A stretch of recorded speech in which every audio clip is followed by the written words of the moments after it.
this is a very powerful tactic, but you got to use it at the right time. And so here's a very crystal clear way to figure out when to disqualify. Let's think of there's 3 positions: positive, negative, and neutral. Okay.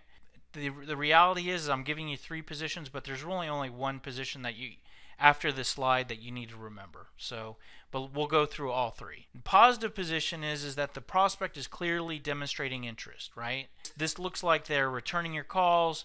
They're providing information to you. You're asking them questions. They're answering all your questions. They are verbally communicating interest. So everything's going great.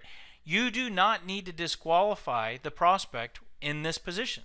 Why would you do that, right? I mean, if the prospect's saying buy, buy, buy, why would you ever say, I'm not sure if it makes sense for you to buy? You would not do that.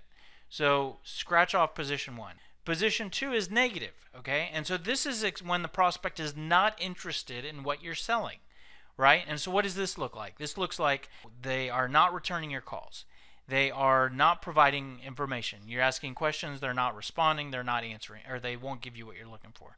They're not available for your meetings. They're verbally telling you, I am not interested, right? So you know who these prospects are. You're not going to disqualify these prospects because they're already going away. It's like if you were in a relationship and someone was, walking away never to see you again, and you were saying, I want to break up. Do you want to break up? Or maybe we should break up. They've already broken up with you, right? So you could disqualify position 2 prospects, but it doesn't really matter. They're gone. They're not interested. They're out of your pipeline, or they should be, right? It's really position 3, which is neutral, okay? These are the prospects that are sort of indifferent. They're on the fence. The deal was moving quickly forward, and now it's kind of stalling out. The prospect isn't really saying, I'm not interested, or it's not good. They're in the middle. They've communicated some interest, but they're not saying they're not interested.